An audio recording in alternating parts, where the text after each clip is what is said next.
का जीवन तो 12,000 वर्ष का, 12,000 वर्ष। कुछ विद्वानों के मत में 10,000 वर्ष माना जाता है, फिर भी 10,000 वर्ष कम नहीं है। भगवान ने भगवती रुक्मिणी से विवाह किया और उस क्षेत्र में आज भी गुजरात प्रदेश में, उन क्षेत्रों में, विदर्भ देश में आज भी लड़कियों है, भले बारात जाती है लेकिन लड़का कन्या का हरण करके ले आया, फिर शादी हुई। ये कुछ मर्यादाएं चली आती है जिनका पालन आज भी किया जा रहा है। भगवान का बड़ा सुंदर परिणय तो हुआ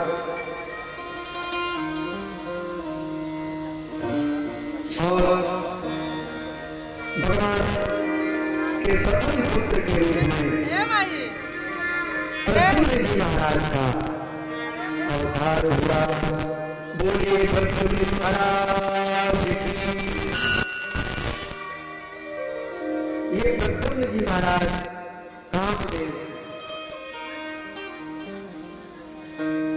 कामदेव ने जिस समय रासलीला के प्रसंग में भगवान को चुनौती दी कि प्रभु मैं आपके मन को मत दूंगा, मैंने ब्रह्मा जी को प्राप्त किया, गणेश भगवान शंकर को प्राप्त किया, मैंने नारद जी को प्राप्त किया, बस एक आप ही शेष बचे। भगवान ने चुनौती स्वीकार कर ली और कहा बेटा अगर तुम हार गए तब, तो कामदेव ने कहा प्रभु अगर मैं हार गया तो मैं आपका बेटा बनना स्वीकार करता हूं, आपका बेटा बन के आऊंगा। और शिव पुराण की कथा के अनुसार जब कामदेव ने भगवान शंकर की समाधि को तोड़ने का प्रयत्न किया था, तब भगवान शंकर की नेत्रों की ज्वाला से कामदेव भस्म हो गए। और जब रति देवी ने आकर के, कामदेव की पत्नी ने आकर के भगवान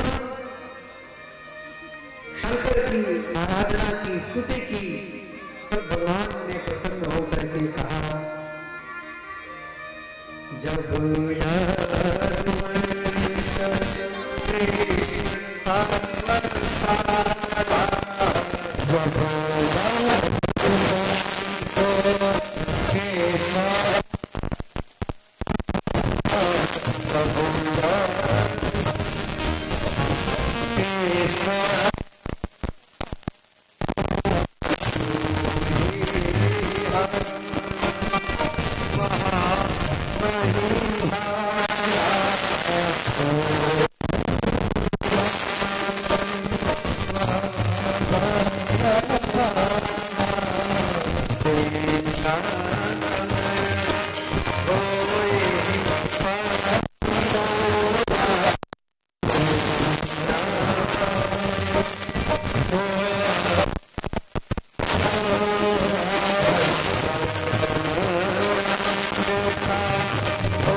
तब तुम्हारा यह पति द्वारिकाधीश के पुत्र के रूप में उत्पन्न होगा।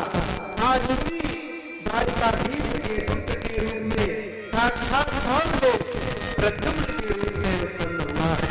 बोलिए प्रद्युम्न जी महाराज की जय, द्वारिकाधीश भगवान की जय। प्रद्युम्न जी का जन्म हुआ, शंबरासुर ने प्रद्युम्न जी का हरण कर लिया। बाद में जब नारद जी ने भगवान को बुलाया,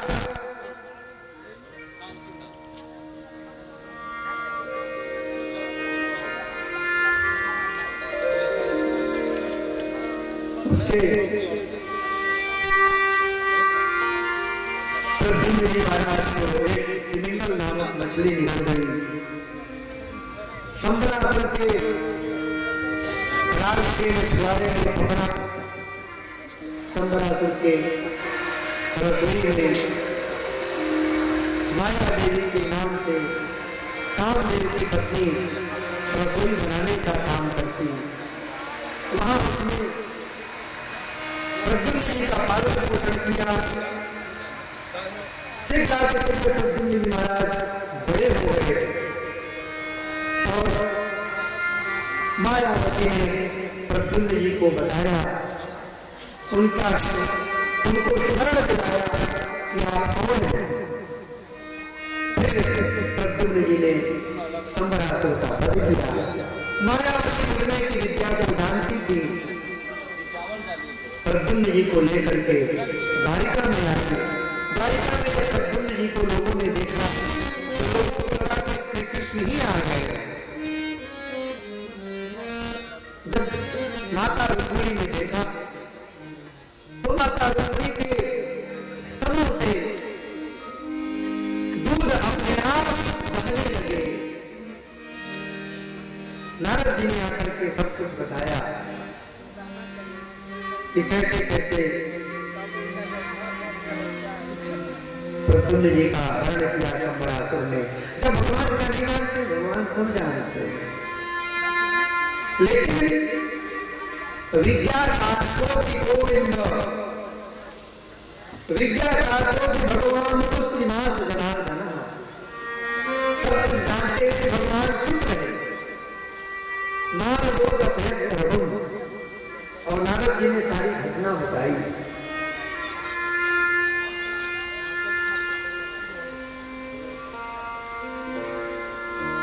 कभी कभी जो घर के मुखिया होते हैं, सब कुछ जानते हुए उनको चुप रहना पड़ता है, और चुप रहने में बड़ा फायदा है, बड़ा फायदा।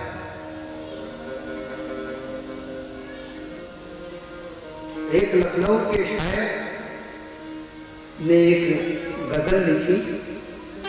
उस गजल में उसने कहा कि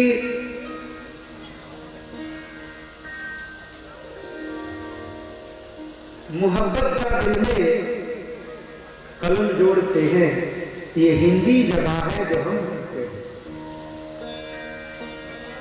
और उसने एक शेर उसने लिखा कि हजार आफतों से बचे रहते हैं वो, हजार आफतों से बचे रहते हैं वो, जो सुनते हैं ज्यादा और कम बोलते हैं।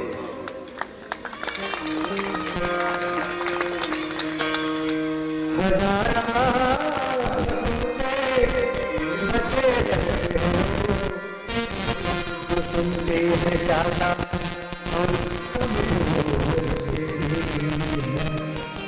भगवान सबको जानने वाले हैं, लेकिन कहाँ बोलना है भगवान भी बहुत समझ के बोलते हैं। और महाराज सबको बोलना नहीं आता, सबको बोलना नहीं आता। श्रवण, नयन, मुख, नासिका, सबको एक ही भाव। समझ आ रही है बात? समझ में आ रही है तो बोलिए जय श्री राधे। अंतिम दिन है, जोर से बोलिए जय श्री राधे। आज विश्राम दिवस है।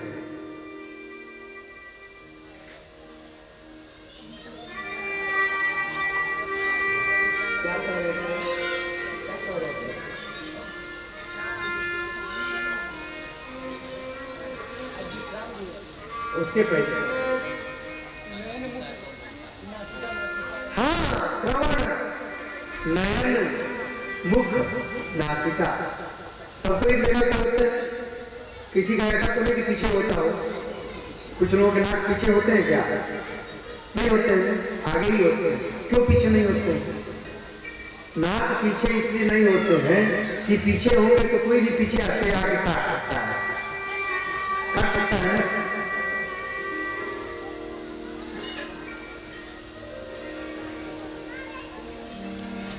नाक को प्रतिष्ठा कहा जाता है। कहा जाता है नाक को प्रतिष्ठा कहा जाता है। शांत लोग मुहावरे में कहते हैं, अरे यार तुमने तो मेरी, कहते हैं क्या कहते हैं, तुमने तो मेरी नाक कटा दी। ये जो नाक है ये प्रतिष्ठा सूचक है। इसके लिए भी एक शायर ने लिखा कि इस प्रतिष्ठा की अनोखी धाक है। इस प्रतिष्ठा की, जिसकी जितनी लंबी नाक हो उसकी उतनी प्रतिष्ठा है। बड़े नाक वाले लोग तो मुख्यमंत्री भी बन जाते हैं भाई। बोल राधे कृष्णा। इस प्रतिष्ठा की अनोखी धाक है। ये नहीं तो जिंदगी फुटपाथ है, तो कोई आकर पीछे से इसको काट दे, इसलिए आंखों के नीचे नाक है। इसलिए आंखों के नीचे नाक है। आंखों के नीचे हम हमेशा देखते रहेंगे कि हमारी नाक कोई काटने न पाए। तो श्रवण नयन मुख नासिका सबको कही दो सबको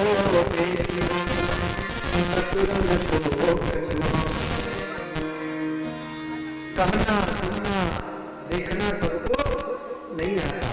बड़े नाक के सामने लोग जिनको बोलने,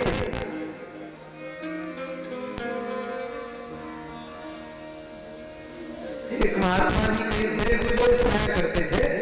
एक महात्मा जा रहे थे तो रास्ते में कुछ मजदूर जो है गिट्टी फोड़ रहे थे।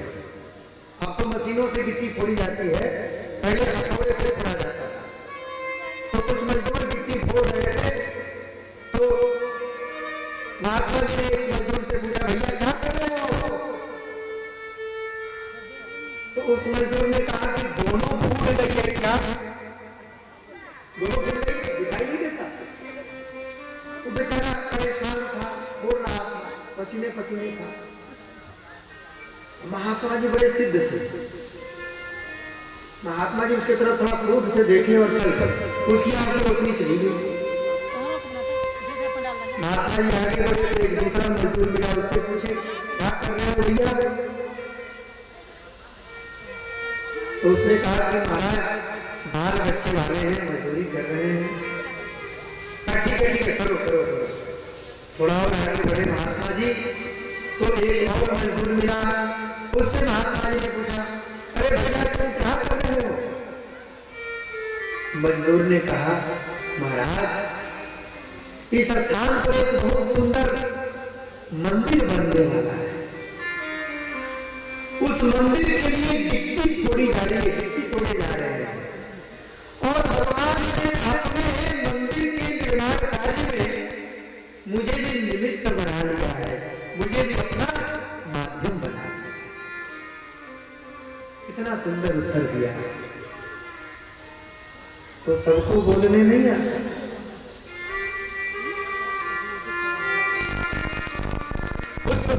में जब जानकी जी ने श्री राम जी को देखा, राम जी ने जानकी जी को देखा, देखकर राम जी को जनक नंदिनी चारों मुखिया लगी रह गए। राम देखे सीता को, सिया राम को चारों मुखिया लगी रह गई। तो जब बहुत देर हो गया तो सखियों ने क्या कहा,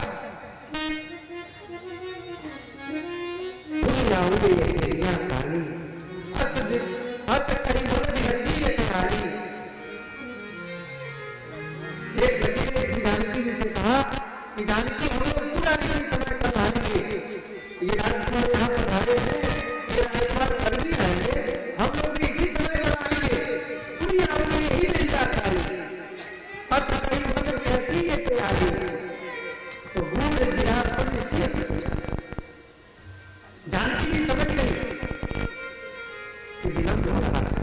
इसलिए मेरी सहेली इस प्रकार से मुझे करनी है। पूर्ण विलास नित्य सकुचारी भयम दिनम तो जानकी जी है, जगत जननी है, जगत सुता, जगत जननी जानकी अतिशय प्रिय करुणा निधान की ताके कमल बनाओ दास कृपा मेरा मन बताओ। भगवती है, जगत जननी है, लेकिन उनको भी अपनी माता का भय है, विलंब हो रहा है। सखी ऐसे भी तो बोल सकती थी कि अरे जानकी जल्दी जल्दी चलो, माता जी नाराज हो रही होंगी, गुस्सा करेंगी, देर हो रही है। लेकिन कितना बढ़िया बोला है उस सखी ने, पुण्य देंगे। फिर कल इसी समय आएंगे जानकी, कल ही बढ़ के फिर से भगवान को देख लेना।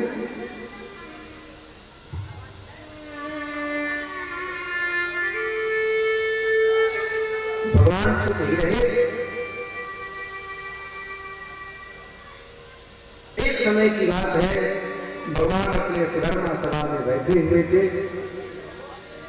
भगवान के ही द्वारिका में रहने वाला सत्राजित एक दिन सुंदर श्रीमंत मणि को अपने गले में धारण करके सभा में आया। लोगों ने देखा, दूर से आते हुए तो लोगों को लगा कि ये लगता है कि साक्षात भगवान सूर्य नारायण ही आ रहे हैं, इतना तेज।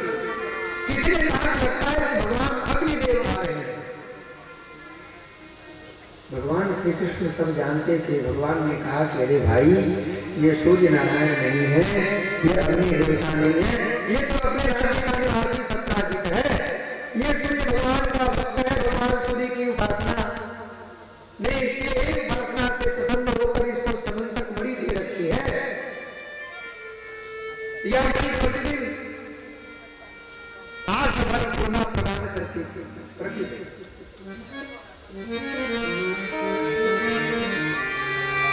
भगवान ने कहा कि ये सत्राजित है। सत्राजित आया समीप में। भगवान ने कहा कि सत्राजित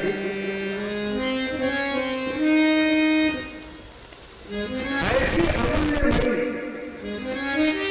किसी सामान्य नागरिक के पास नहीं होनी चाहिए। अगर किसी सामान्य नागरिक के पास हो तो उसको अनेक प्रकार के खतरे होते हैं। हम लोगों के पास अगर छोटे मोटे आभूषण होते हैं, छोटा मोटा अगर हीरा हो हमारे पास, तो हम लोग उसको कितना संभाल करके गोदरेज की अलमारी में लॉकर के भीतर लॉकर संभाल के रखते हैं। नहीं तो आजकल बैंकों में भी लॉकर है, तो बैंक के लॉकर में ले जाकर के रखते हैं। घर पे रहे तो चोरी हो जाए।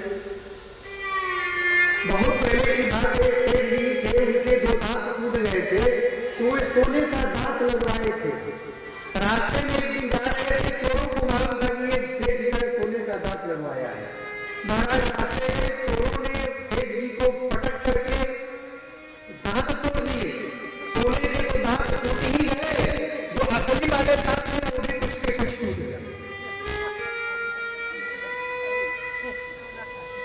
तो ऐसी चीजें राजकोष में होनी चाहिए, ऐसा भगवान ने कहा। सत्राजित मुस्कुराया, अपने घर चला गया। सत्राजित का छोटा भाई था प्रसेनजित, अपने भाई को बड़ा प्रेम करता था सत्राजित। फिर प्रसेनजित उस समंतक मणि को बांध करके जंगल में शिकार खेलने गया और जंगल में शेर ने उसको मार दिया। कई दिनों तक जब प्रसेनजित नहीं आया, तब सत्राजित ने भगवान श्री द्वारिकाधीश पर ही मिथ्या अभियोग लगा दिया कि श्री कृष्ण ने ही हमारे भाई को मार करके समंतक मणि ले ली है। और ये मिथ्या आरोप सुनने के बाद भगवान श्री कृष्ण अपने कुछ साथियों को लेकर के चल पड़े समंतक मणि की तलाश में, और वन में जाकर के देखा एक स्थान पर प्रसेनजीत मरा पड़ा है, उसका घोड़ा मरा पड़ा है। वहां से आगे शेर के पद चिन्ह, उससे भगवान आगे बढ़े तो शेर भी मरा पड़ा मिला। फिर वहां से एक भालू के पद चिन्ह दिखाई पड़े। उन पद चिन्हों का पीछा करते करते भगवान एक कंदरा के समीप पहुंच गए। अक्रूर आदि भगवान के साथ आए हुए थे। भगवान ने उनसे कहा कि लगता है तुम जीव जिसने शमंतक मणि को अपने पास रखा है तो वह इसी कंदरा में गया है। आप लोग इसी कंदरा के बाहर 10 दिन तक हमारी प्रतीक्षा करो। अगर मैं 10 दिन तक न आऊं तो आप सब यहां से अपने कुल को नगर को चले जाना। भगवान अंदर प्रविष्ट हुए, अंदर चलते गए चलते गए चलते गए। अंदर जाकर के भगवान ने देखा कि एक छोटे से भालू शावक ने हाथ में शमंतक मणि को ले रखा है। तो भगवान ने शमंतक मणि लेना चाहा, भालू का वह बच्चा रोने लगा।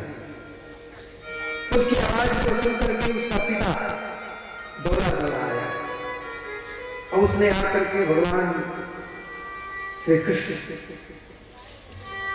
से भयंकर युद्ध किया, घोर संग्राम हुआ।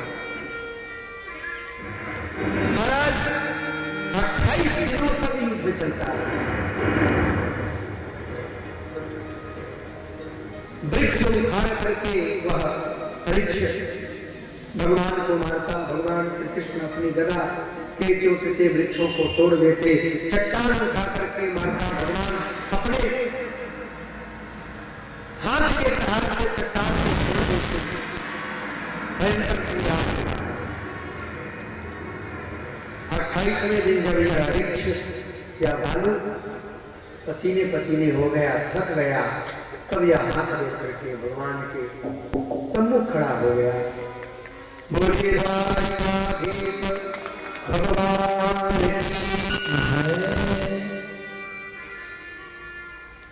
और वृक्षराज, यह वृक्ष कोई और नहीं, यह भालू कोई और नहीं, श्री राम अवतार में जो जामवंत जी महाराज थे, वही जामवंत जी महाराज जो ब्रह्मा जी के अंश से उत्पन्न हुए थे, वही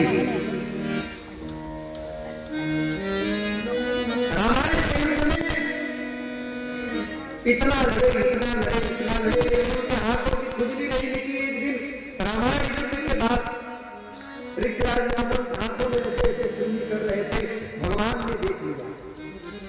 भगवान ने कहा कि जामवंत जी क्या बात है? कहा प्रभु बड़े बड़े घोर भयंकर भयंकर राक्षस आए युद्ध करने के लिए, लेकिन अपने टक्कर का कोई नहीं मिला। रावण भी था प्रभु, लेकिन मैंने एक घूसा उसको दिया तो उसका रथ जो है 3 किलोमीटर पीछे चला गया, बेहोश हो गया। घंटे बाद उसकी मूर्छा टूटी है। अपने हाथों की तो खुजली नहीं। भगवान ने कहा कि जामवंत जी महाराज चिंता मत करो, द्वापर युग में जब मैं श्री कृष्ण के रूप में अवतार लूंगा तो आप मिलना, उस समय आपके हाथों की खुजली को मैं ठीक करूंगा। और आज भगवान ने जामवंत जी की खुजली को ठीक कर दिया। घूसे घूसा घूसे घूसा, भगवान इतना भाग्य कि जामवंत जी महाराज एकदम पानी पानी हो गए, ठीक हो गए। प्रभु मैं जान गया कि आप हमारे प्रभु श्री रामचंद्र जी हैं।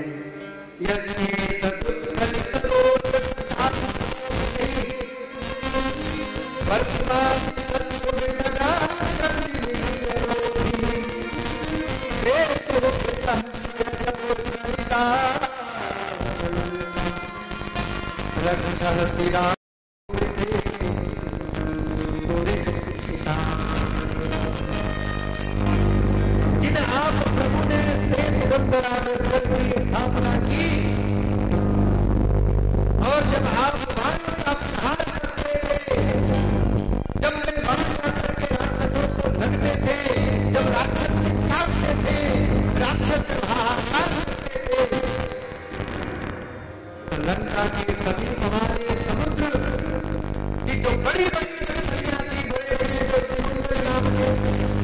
मध्य होते हुए हमें भी विक्रमित हो जाता है, व्याकुल हो जाता है। और आपने रावण को मार करके लंका में आपने अपने यश को, अपनी कीर्ति पताका फहराई। प्रभु मैं जान गया आपने बड़ी सुंदर स्थिति की है।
द्वापर युग में उन्होंने भगवान श्री कृष्ण के भगवान से पूछा, प्रभु गंगा वन को पार करते हुए इस भयंकर कंदरा में कैसे आगमन हुआ? भगवान ने सारी कथा बताई।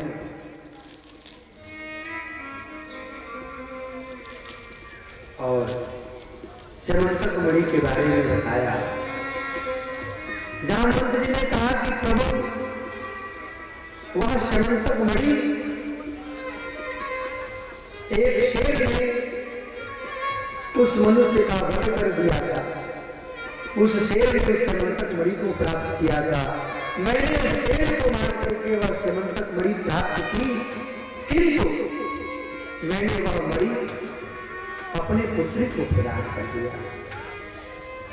भगवान जो वस्तु अपने पुत्री को प्रदान कर दी जाती है वह वस्तु पुनः पुत्री से ली नहीं जा जाती। इसलिए आप को मैं अपनी श्यमंतक मणि कैसे दूं?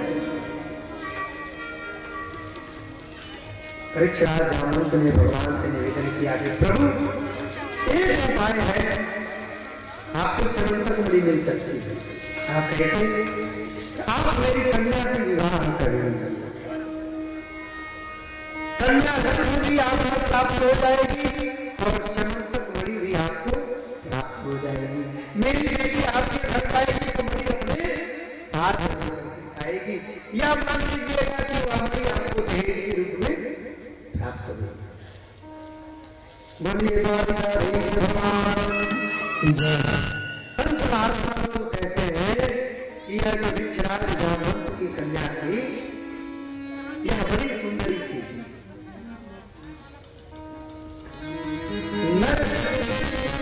नारी स्वरूपा थी। ये कोई ऐसा नहीं कि ये जो है भालू के रूप में नारी थी, सुंदरी थी। लेकिन कल्प भेद से यह भी कथा आती है कि भगवान श्री कृष्ण ने भगवान की पुत्री जाम्बवती से कहा कि देवी तुम ठीक ठीक मेरे पीछे पीछे आना, मेरे बगल में ना आना, मेरे आगे ना आना, मेरे पीछे पीछे आना। भगवान उसको लेकर के सीधे रुक्मिणी जी के प्रकोष्ठ में पहुंचे। रुक्मिणी जी कुछ कार्य में लगी थी, भगवान को देखा। भगवान के पीछे जाम्बवती खड़ी थी, रुक्मिणी ने नहीं देखा। भगवान ने कहा, रुक्मिणी देख, मैं बहुत सुंदर पदार्थ लाया हूं, बहुत महत्वपूर्ण है। तो मैया रुक्मिणी ने भगवान से विनोद किया, क्या मुझसे भी ज्यादा महत्वपूर्ण है? कहा कि बहुत सुंदर है, मुझसे भी ज्यादा सुंदर है। अगर मुझसे भी ज्यादा सुंदर है तो फिर वह मेरे ही समान हो जाए। और वह वृक्षराज जाम्बवंत की कन्या साक्षात रुक्मिणी जी के जैसी हो गई। बोलिए रुक्मिणी मैया की जय। और श्यमंतक मणि भी प्राप्त हो गई। भगवान ने श्यमंतक मणि सत्राजित को प्रदान कर दी। सत्राजित बेचारा बहुत लज्जित हुआ। अब वह सत्राजित विचार करने लगा कि मैं कैसे अपने पाप को नष्ट करूं। मैंने विद्या को बनाया है कृष्ण के ऊपर, और भाद्रपद महीने के कृष्ण पक्ष की चतुर्थी को यदि कोई चंद्रमा का दर्शन करे तो उसको कलंक लगता है। भगवान श्री कृष्ण ने भी देखा था, इसलिए उनको कलंक लगा। इस कथा को श्रवण करने से वह कलंक नष्ट हो जाता है। इसलिए अगर उस दिन किसी को चंद्र दर्शन हो जाए तो उसे यह कथा जरूर श्रवण करनी चाहिए। सत्राजित ने विचार किया क्यों न मैं अपनी पुत्री भगवान को अर्पित कर दूं, पुत्री के साथ साथ श्यमंतक मणि भी भगवान को अर्पित कर दूं।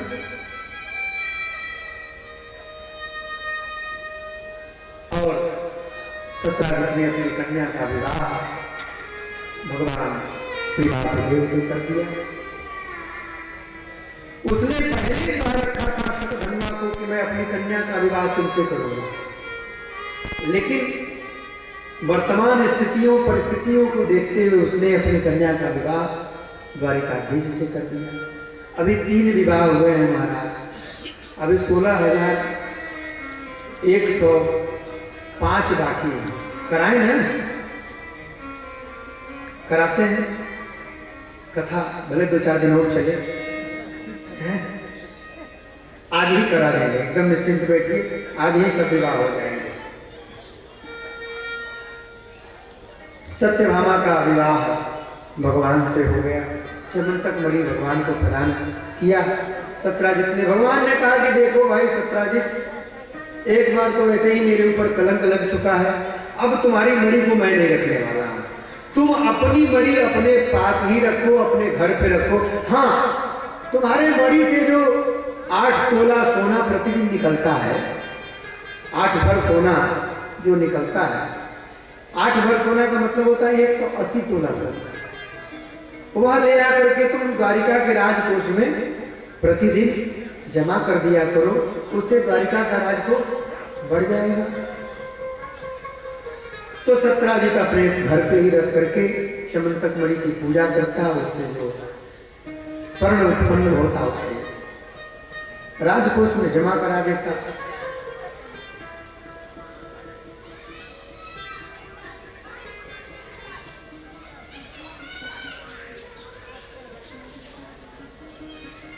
सतधन्वा ने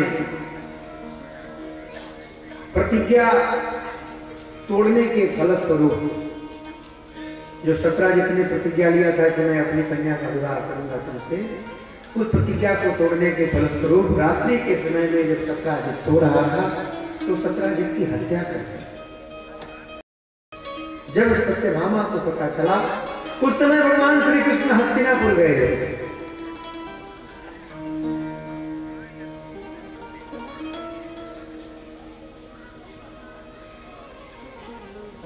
भगवती सत्यभामा रोते हुए पहुंची भगवान श्री कृष्ण के पास, भगवान को सारी बात बताई कि ऐसे ऐसे ऐसे ऐसे आपके ससुर जी की हत्या हो गई। भगवान बड़े दुखी होते हैं और लौट करके आते हैं द्वारिका, सतधन्वा का पीछा करते हैं। सतधन्वा ने वह मणि ले रखी थी अपने पास, वह मणि उसने अक्रूर जी को दे दी। अक्रूर कृतवर्मा भी उस मणि को लेकर के भगे। बहुत दिनों तक अक्रूर जी महाराज आकर के काशी में रहे, काशी में निवास किया अक्रूर जी। भगवान श्री कृष्ण ने सतधन्वा का पीछा किया, बलराम जी और श्री कृष्ण ने भागते भागते भागते भागते सतधन्वा पहुंच गया जनकपुर। जनकपुर में जाकर के भगवान ने सतधन्वा का वध किया। उसके कपड़ों को टटोला, देखा कि इसमें मणि होगी, लेकिन वहां मणि नहीं मिली। भगवान ने कहा कि आखिर मणि गई कहां? बलराम जी ने कहा कि नहीं, आप मणि चाहे जहां भी गई हो, मैं जनकपुर में आया हूं, जो मिथिलाधिपति है, मिथिला के जो महाराज हैं, मेरे मित्र हैं, अब तो मैं कुछ दिन उन्हीं के यहाँ रहूंगा, तुम लौट जाओ द्वारिका। भगवान श्री कृष्ण द्वारिका आ गए और बलराम जी महाराज कुछ दिनों तक मिथिला में ही रहे। जब श्री बलराम जी महाराज मिथिला में निवास कर रहे थे, उसी समय शकुनी मामा के कहने पर दुर्योधन मिथिला में पहुंच करके बलराम जी से उसने गदा विद्या सीखी। भगवान श्री कृष्ण द्वारिका आए, अक्रूर जी का पता लगाया, पता चला कि अक्रूर जी महाराज काशी नरेश के यहाँ रह रहे हैं। अक्रूर जी महाराज स्वफल्क के पुत्र थे। स्वफल्क नाम के जो ऋषि थे, उनकी ऐसी महिमा थी कि वो जहां रहते थे वहां पे पृथ्वी एकदम हरी भरी रहती थी, वहां अपने आप समय पर वृष्टि होती थी। और यही गुण अक्रूर जी महाराज में भी था। तो भगवान ने अक्रूर जी को अपने दूतों के माध्यम से बुलाया कि अक्रूर जी आप निश्चिंत होकर के द्वारिका आइए, आपके न रहने से यहाँ पर वृष्टि नहीं हो रही है। भगवान अपने भक्तों की महिमा को भी प्रकट करते हैं और भक्त की महिमा को प्रकट करने की यह लीला है कि भगवान ने अक्रूर जी को बुला करके बहुत मान और सम्मान दिया। एक बार भगवान श्री कृष्ण इंद्रप्रस्थ पांडवों के यहां गए थे। अर्जुन के साथ भगवान यमुना के तट पर विहार कर रहे थे। वहीं पर एक सुंदरी स्त्री को तपस्यारत देखा। भगवान ने अर्जुन से कहा कि अर्जुन जाओ जरा पता करो कि ये सुंदरी कौन है। अर्जुन गए। अर्जुन ने जाके पूछा, हे देवी आप कौन हो, यहां क्या कर रही हो, कैसी अवस्था तुमने अपनी बना रखी है।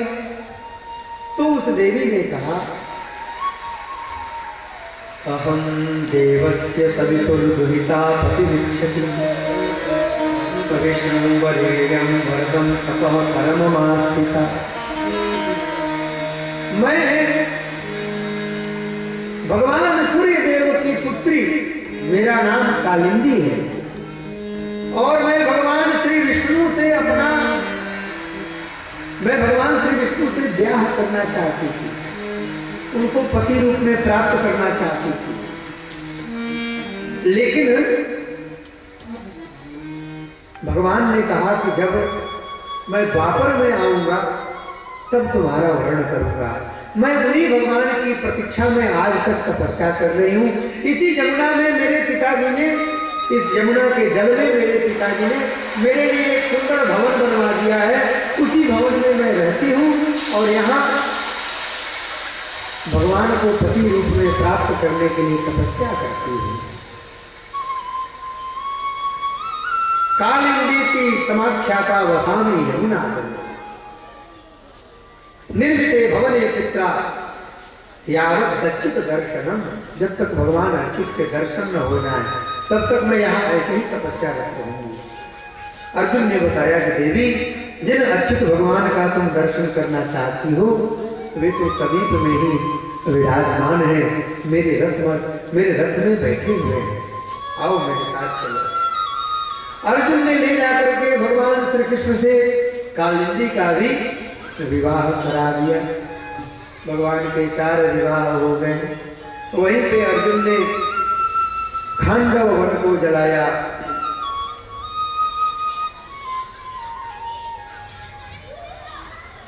पुनः विंद अनुविंद की एक बहन थी जिसका नाम मित्रवृंदा था। भगवान ने उससे भी ब्याह किया। अयोध्या की राजकुमारी थी सत्या, जो नग्नजित नामक राजा की पुत्री थी, इसलिए उसका एक नाम नागनजिती भी था। भगवान ने उससे भी विवाह किया।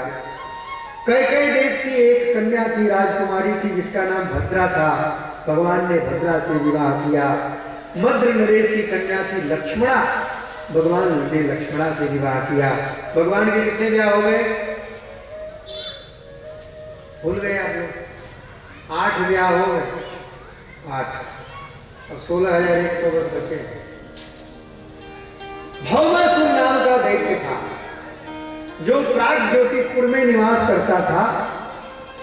प्राग ज्योतिषपुर इस समय आसाम जो है, असम प्रदेश, उसको पुराने समय में प्राग ज्योतिषपुर कहा जाता था। भौमासुर कौन था? ये भूमि का पुत्र था, पृथ्वी का पुत्र। जिस समय भगवान वाराह ने पृथ्वी का उद्धार किया था,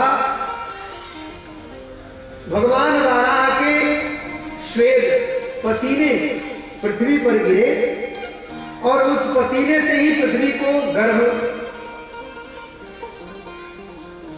ठहर गया। पृथ्वी उस समय बहुत भयभीत थी हिरण्याक्ष नामक दैत्य से। इसलिए जो पुत्र उत्पन्न हुआ वह असुर भावापन्न हो गया, वह असुर हो गया। लेकिन पृथ्वी ने भगवान से प्रार्थना की। भगवान पृथ्वीपति है। भगवान की 3 पत्नियां हैं। भगवान लक्ष्मीपति है, भगवान श्रीपति है और भगवान भूमिपति, पृथ्वीपति। इसलिए भगवान का एक नाम तिरुपति नहीं है, त्रिपति। त्रिपति से तिरुपति बना। वहां बालाजी के रूप में रहते हैं भगवान। और वेद मंत्र में भी स्त्रीश्चते लक्ष्मीश्च पत्न्या वहो रात्रे पार्श्वे नक्षत्राणि रूपमस्ति तमस्विनो व्यातम व निखाड़ा मम मई खाड़ सर्वलोकम मई खाड़। वहां पर तो सीधे सीधे दो पत्नियों का वर्णन है। तो भूमि देवी ने भगवान से प्रार्थना की कि प्रभु भले ही मेरा पुत्र असुर भावापन्न हो गया है, लेकिन अगर मैं जानती हूं कि यह अत्याचार करेगा तो आप इसको छोड़ेंगे नहीं, क्योंकि आप धर्म की स्थापना करते हैं, अधर्म को नष्ट करते हैं।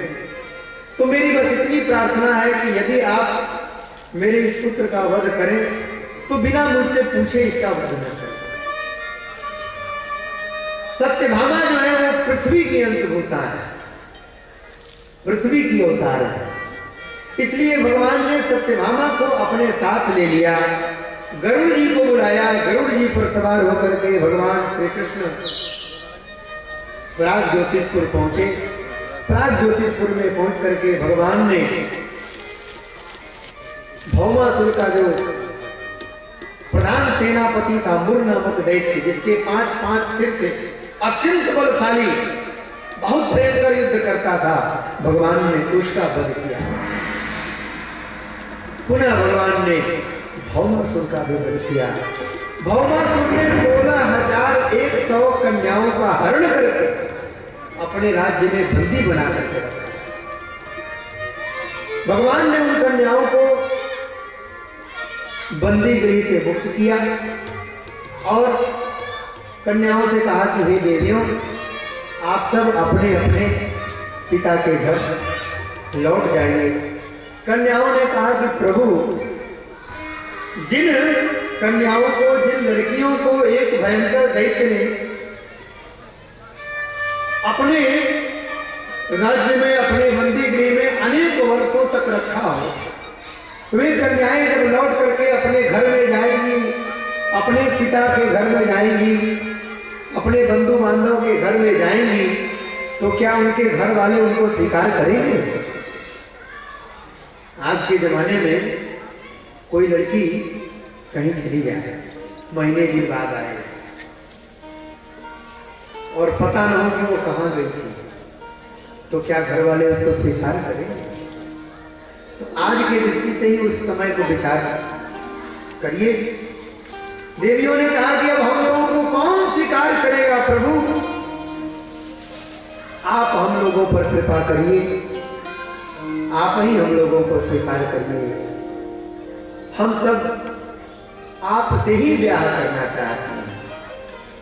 देखिए, भगवान श्री कृष्ण ने अपनी मर्यादा को तोड़ करके उन 16,108 कन्याओं को गरुड़ जी के माध्यम से द्वारिका भेज करके, द्वारिका में 16,100 मंडप बना करके और विधिवत उनसे भगवान ने विवाह किया।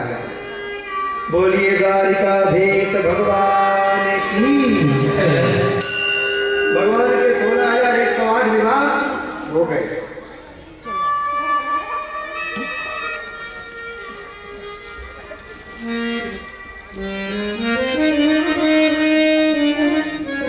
भौमासुर ने माता अदिति के कुंडलों को भी हरण करके रखा था। भगवान ने उन कुंडलों को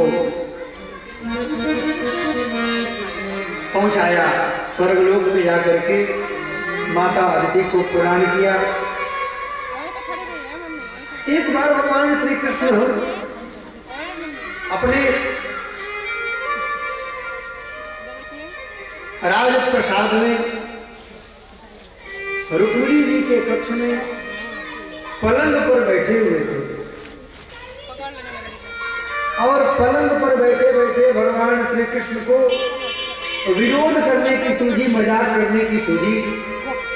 तो रुक्मिणी से कहा कि रुक्मिणी, तुम इतनी सुंदरी हो और तुमको प्राप्त करने के लिए शिशुपाल, जरासंध, बड़े बड़े राजा, बड़े बड़े नृत्य तुमको प्राप्त करने के लिए आए थे, लेकिन तुमने इस अहिर के छोरे को, ग्वारिये को, जिसको लोग कहते हैं कि ग्वाला है, चोर है, उस चोर से तुमने शादी की। हे रुक्मिणी, अभी भी समय है, तुमको तो किसी बड़े राजा महाराजा के यहाँ की पटरानी होना चाहिए, तुम हमसे भी किसी राजा से शादी कर लो। रुक्मिणी मैया ने जब सुना तो रुक्मिणी मैया के हाथ पांव कांपने लगे। भगवान श्री सुखदेव जी महाराज वर्णन करते हैं,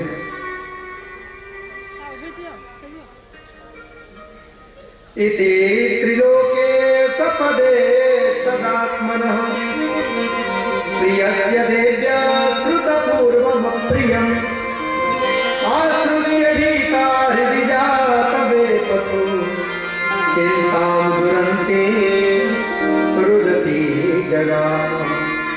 भगवती रुक्मिणी को बड़ी चिंता हुई, बड़ा क्लेश हुआ कि भगवान आज ये क्या कह रहे हैं मुझसे। सुजातेन नकारुरस्त्रिया, अपने कोमल चरणों के नख से भगवती रुक्मिणी धरती को कुरेदने लगे। भुवं लिखन्त्यश्रुके अश्रुभिरञ्जनासितैः, आंखों से अश्रु प्रवाहित होने लगे, शरीर कांपने लगा और भगवती मुख को लटकाए हुए नीचे की तरफ ताक रही हैं। ऐसा लगने लगा जैसे शरीर में कंपन होते होते जैसे कोई पेड़ कटे और धरती पर गिर जाए। गिरने ही वाली थी कि भगवान ने पर्याप्त पर से कूद करके भगवती रुक्मिणी को संभाला है। और भगवान ने कहा कि देवी, मैंने तो तुमसे थोड़ा तो विनोद बस किया था। अयम ही परमो लाभा गृहेषु गृहमेधिनां, जो गृहस्थ धर्मावलंबी है उनका तो यही परम लाभ है कि अपने पत्नी अपने बच्चों के साथ आमोद प्रमोद पूर्वक प्रेम के साथ हंसी मजाक करते हुए अपने जीवन को बिता देते हैं। इसमें किसी भी प्रकार का बुरा नहीं मानना चाहिए। अब भगवान इस लीला के द्वारा हम लोगों को क्या शिक्षा दे रहे हैं? भगवान हम लोगों को ये शिक्षा दे रहे हैं कि कभी पति किसी प्रकार का मजाक पत्नी से करे तो पत्नी को बड़े प्रेम से उसको सुन लेना चाहिए और हंस करके टाल देना चाहिए। और यदि हंस के नहीं टाला तो फिर घर में महाभारत चालू। कभी पत्नी मजाक करते पति से तो पति को भी राम जी के समान गंभीर होकर के बात को टाल देना चाहिए, बर्दाश्त कर लेनी चाहिए। जिस तरह रथ के दो पहिए होते हैं तो रथ के दोनों पहिए जब बराबर चलते हैं तो रथ ठीक ठीक चलता है। अगर पहिए बराबर न चले तो रथ ठीक ठीक नहीं चलता। उसी तरह से गृहस्थी की जो गाड़ी है उस गाड़ी के दो पहिए हैं, पति और पत्नी। ये पति पत्नी जब समान रूप से ठीक ठीक चलते हैं तो गृहस्थी की गाड़ी बहुत अच्छी चलती है। अगर पत्नी पति में बड़े खटपट होने लगे, लोग कहते हैं ना घर में होने लगे खटपट तो चल बाबा जी के मठ। कुछ लोग होते हैं ना पत्नी से झगड़ा हुआ तो कहेंगे जा थी हम अब जा ठीक हो, हम अब जाते, हाँ हरिद्वार जाते, अब हम देख ले रहे वृंदावन में देख ले रहे कमरा देख ले रहे। अयोध्या जी के थे महात्मा जी उमर और कहले उमर की चले आया महाराज हो रही है।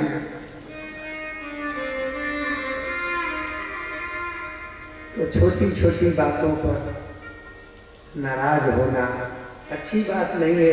भगवान भी देखिए नर्म करते हैं, हंसी मजाक करते हैं।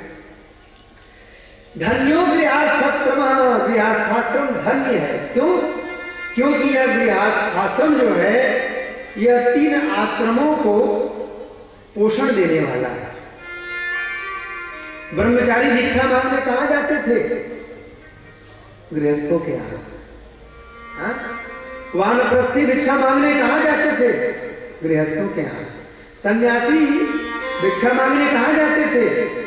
गृहस्थों के यहाँ। तो गृहस्थाश्रम सबसे ज्यादा धन्य है। घर में रह करके अगर हम भजन कर रहे हैं प्रेम पूर्वक, यह मान करके कि जाही विधि राखे राम ताही विधि रहिए, सीताराम सीताराम सीताराम कहिए, तो घर ही हमारा वृंदावन है, घर ही हमारा अयोध्या है, घर ही हमारा हरिद्वार है। नहीं तो घर के मारे बन गए, वन मारे कह जाए, शांति नहीं मिलेगी महाराज। क्रोध में जब घर छोड़ेंगे ना तो घर की याद आएगी। अगर वास्तविक वैराग्य होगा तो घर छोड़ेंगे तो फिर घर की याद नहीं आएगी। महात्मा बुद्ध को वास्तविक वैराग्य हुआ था। भगवान शंकराचार्य को, आदि जगत गुरु शंकराचार्य को वास्तविक वैराग्य हुआ था, इसलिए उनको घर की याद नहीं आई। भगवती रुक्मिणी कहती हैं, यद्वांछया नृपशिखा मणिर्वैन्य जायन्त नाहुष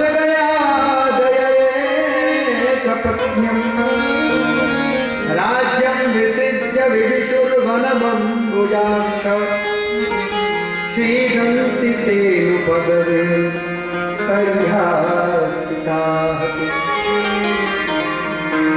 महाराज, जिन आपके चरण कमलों को प्राप्त करने के लिए बड़े बड़े सम्राट, चक्रवर्ती सम्राट, महाराज अंग, महाराज पृथु, महाराज नाभि, महाराज नहुस, महाराज गय, इन लोगों ने अपने राज्य श्री का त्याग कर दिया और वन में जाकर के वैराग्य को धारण करके आपका भजन करने लगे कि आपके चरण कमलों की प्राप्ति हो जाए। ऐसे आपके मंगलमय चरण जो मुझे सहज ही प्राप्त हैं, ऐसे चरण कमलों को छोड़ करके मेरी गति दूसरी जगह नहीं है प्रभु। ये आप ही की कृपा है कि आपने मुझे स्वीकार करके रखा।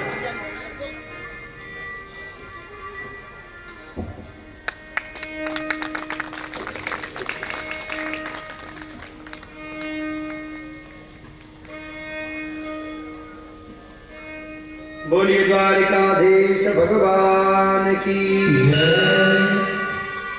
और भगवती रुक्मिणी कहती है कि भगवान व्यूढ़ायाश्च पितुश्चल्यामलभ्येति नवम नवम।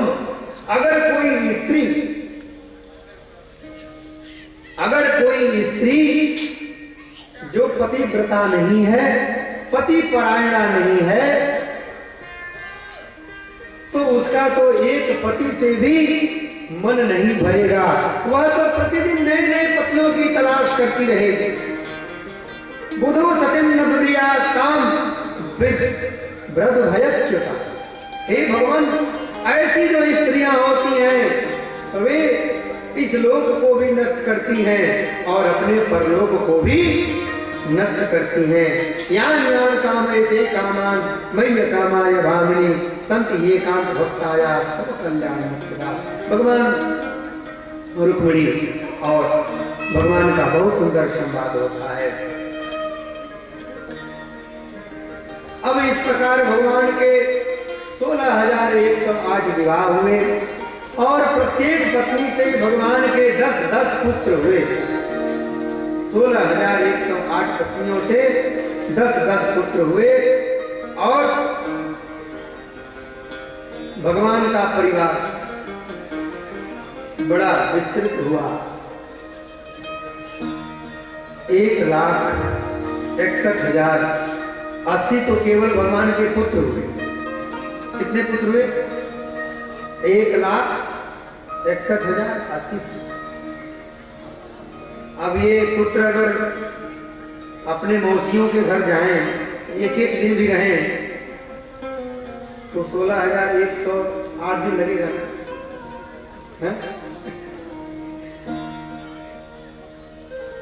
10-10 पुत्र हुए भगवान के। पुनः वर्णन है भगवान श्री कृष्ण के जो पुत्र प्रद्युम्न जी महाराज हुए, प्रद्युम्न जी के पुत्र हुए अनिरुद्ध जी महाराज, और अनिरुद्ध जी महाराज भी बड़े सुंदर। बाणासुर की पुत्री उषा, उषा ने स्वप्न में अनिरुद्ध का दर्शन किया, अपनी सखी चित्रलेखा को बताया। चित्रलेखा आकाश मार्ग से गई और अनिरुद्ध जी को द्वारिका से लेकर के बाणासुर की नगरी शोणितपुर में आई।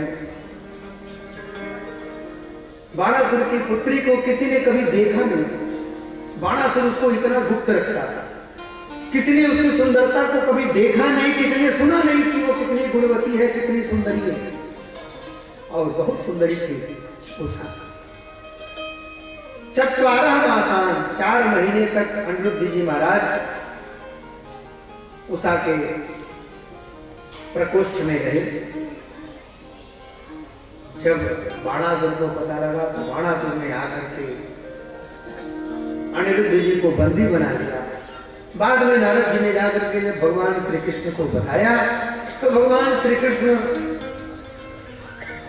12 अक्षौहिणी सेना लेकर के शोणितपुर पर चढ़ाई कर दिए। यह जो बाणासुर था राजा बलि का पुत्र था।